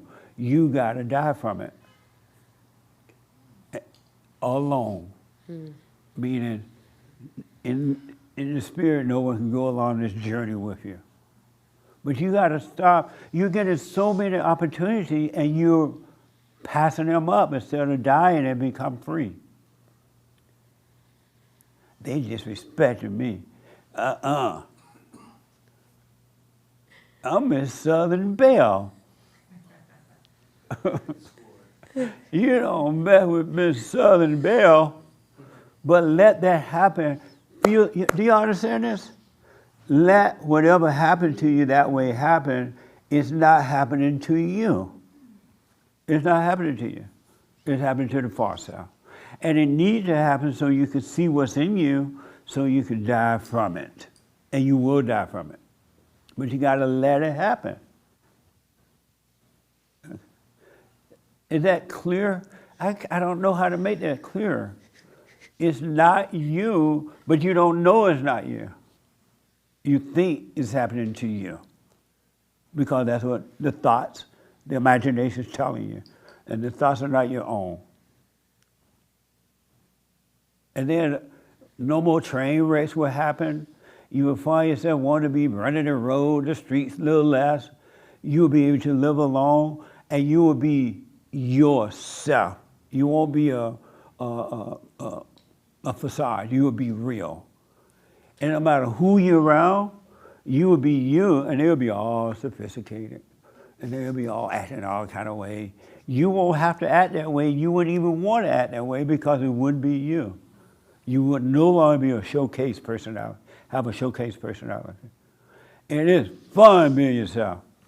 And you don't have fear of being yourself. You're not trying to prove anything. You're not thinking that I'm different or anything. But you got to let that happen. Let other people run all over your ego. They think I'm young, so they think they can say anything to me. Right? Yes. Take the pain. Die from the pain. All right? Okay. And you understand that too? Take the pain. Okay, yes, ma'am. And then I saw your hand, and we were going to have to start one. Yes, ma'am. I just had a question. You just said what you put out comes back to you. So is karma from God or from the devil? What happening is when you treat people a certain way, that's your nature, which is evil nature. And it's only coming back to you because you're going to feel the pain of what you're doing to others or what you think they're doing to you. You're feeling the pain. You're burning. So it's really happening to you right then and there. And I don't know about no karma, whoever that is. But I know that you are bringing it upon yourself. So there's nothing out there to come back to you. It's already happening to you right now. Okay, so,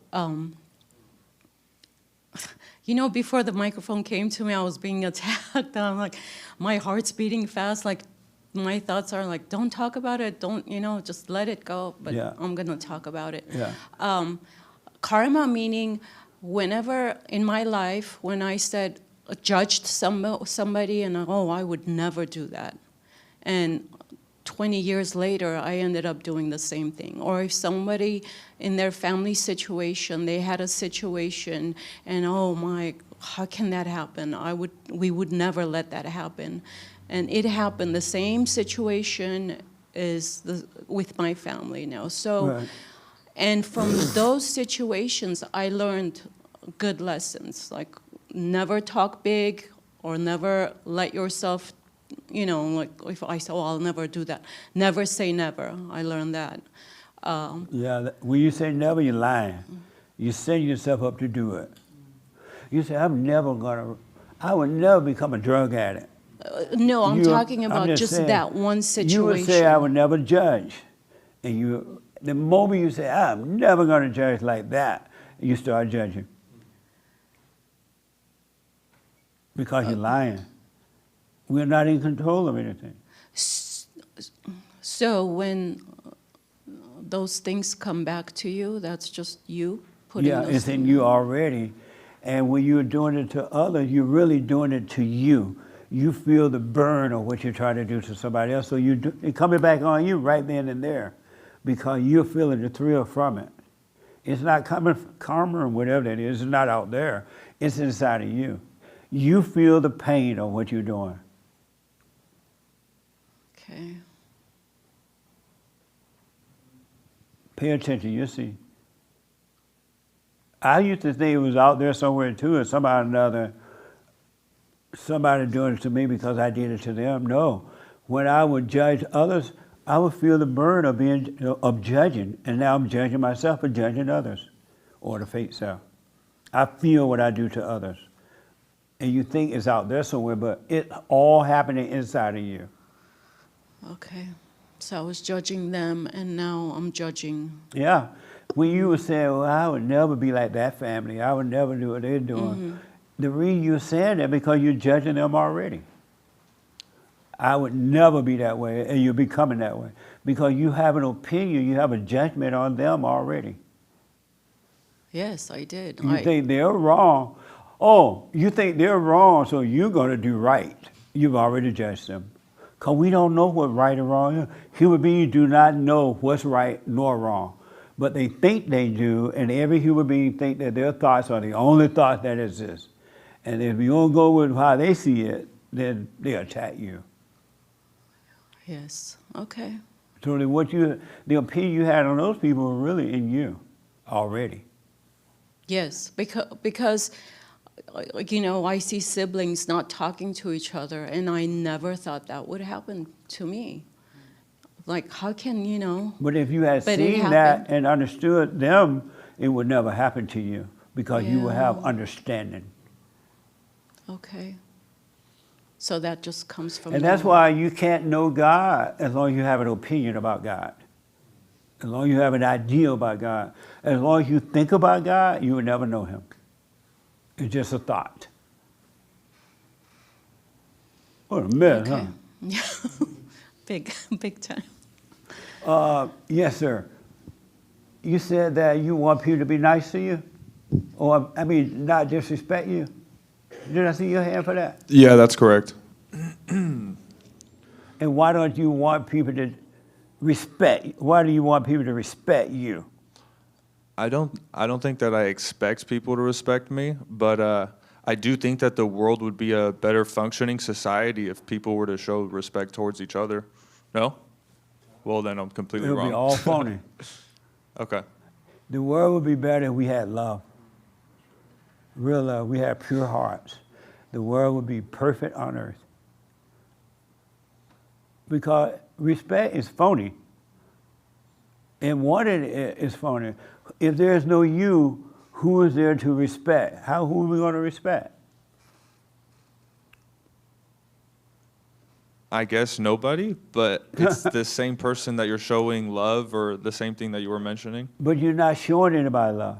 Never think you're showing love. That's another thought. Okay. What? Showing thought. Would you repeat that? Isn't it an action, though? Isn't love an action? No. No? No. Everybody pretend they love. They do an action. Love is not a... Oh, that's so good. Love is not an action. What is love, Hake? What? Oh.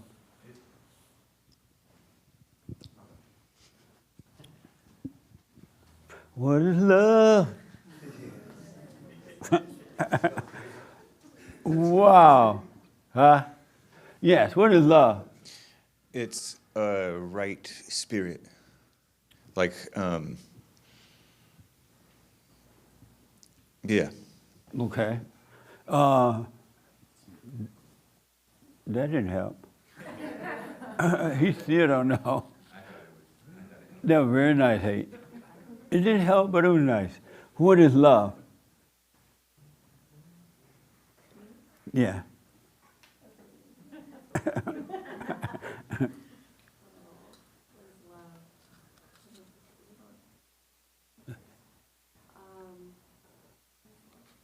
know.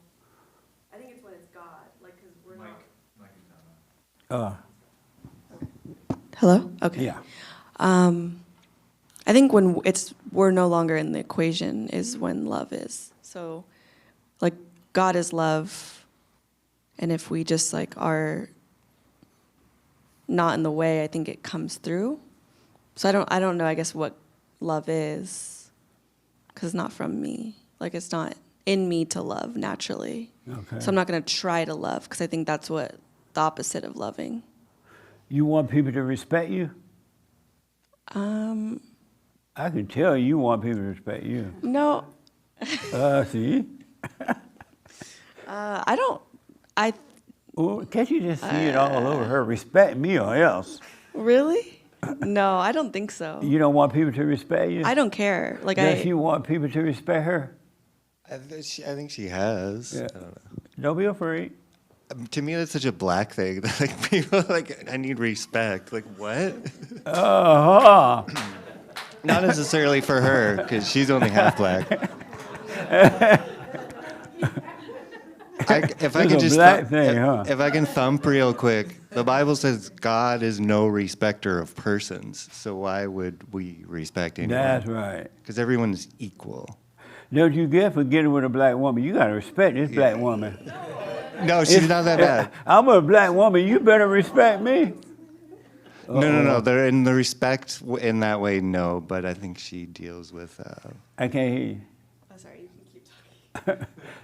Don't I think she nervous. deals with like feelings of worthiness, not so much a respect thing like we've been talking about, but wanting to feel worthy at her job, things like that. Be what? Feel worthy at her job, her occupation. You don't feel worthy at work?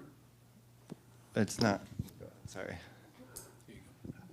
And the respect that we're talking about, I know that she doesn't have that. Huh? The respect that we've been talking It's about, a she black doesn't thing. long What do you for mean that. by it's a black thing? Haven't you observed that? All the time. Exactly. I have observed the same thing. Yeah.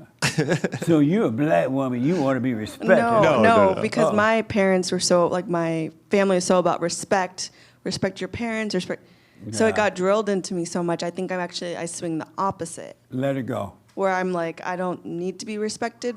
And I don't really, like, I put everyone on a level playing field for sure. I don't have, like, a respect for one person over another, and don't feel that for myself. And you don't want it for yourself either? No. Oh, you don't get mad when people don't treat you a certain way? Okay, so maybe I do. I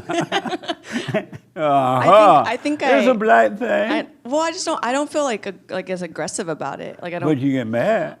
I probably keep it to myself But you over still get time, mad. and I probably do. I don't know if it's mad or, I guess, is hurt mad? Hurt and is mad. interchangeable. Okay, so then yes, I guess I do, and identify with the two ladies here who, like, you look young, and you feel like you get, talked down to a lot, or so those things do come up, and I think that's why I'm in my current job still, is to like stay in hell, if you will. So I'm not trying to quit or talk back. It's just learning how to sit in something that's uncomfortable and press through. So I think I'm seeing it. I don't feel like I need respect in a certain way, but I'm battling it still, for sure. Yeah, amazing. Yeah. Are you surprised your boyfriend told on you and he said it was a black thing? No, I think he wanted this moment to happen. He was waiting for this moment. Right on. He needs help. Thanks for backing me up, Jesse. It's an hard on the observable white thing. man dealing with these black women. Well, I've heard you talk about it before. So it's not White surprising. men can't help from black women. Poor you. Poor him. You better be glad she's working on herself. Yeah, for sure. Very thankful. Amazing. Yeah. So I don't know. stop wanting respect. There's no one there to disrespect. Yeah. That's ego, son. Let it happen. Yeah. All right? For sure. Okay. Letting it happen. Right on. And so,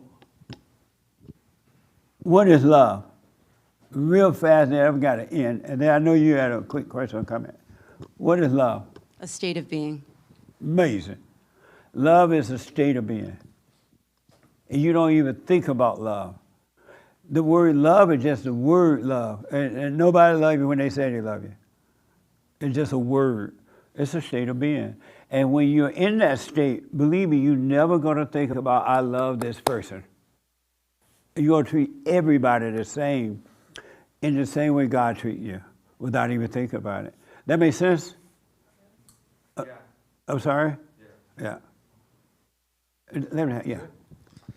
Yes, it makes sense. I just still have like a follow-up question about it, but okay, yeah, go ahead. It's making sense where people should have love and I guess the respecting. I see where that's going. But for example, like if I go to a restaurant or something and the people, like the waiters or something, aren't being respectful, I could see, but they're in this state. I guess it's the word love and respect where I'm trying to like figure out that's like where it plays. Forget about them both. Okay. But like, they're just thoughts when you think about them. Okay, but for example, when I mentioned it, wouldn't we be in a better functioning society if people were to show respect? And I'm only mentioning it because if I go to a restaurant and someone is being disrespectful or there's a waiter that's not showing respect, wouldn't that not be like not a good scenario? There's no such thing as a waiter showing you respect, because if they're acting nasty and mean, whatever they're doing, it's on them. But if you need to deal with it, the Spirit of truth will give you the right words and to know how to deal with it. I agree. But if you feel like they're disrespecting you and they're being rude and nasty, you're not going to deal with it properly because you're going to get in your head about it and the wrong words and the wrong reaction will take place. Okay.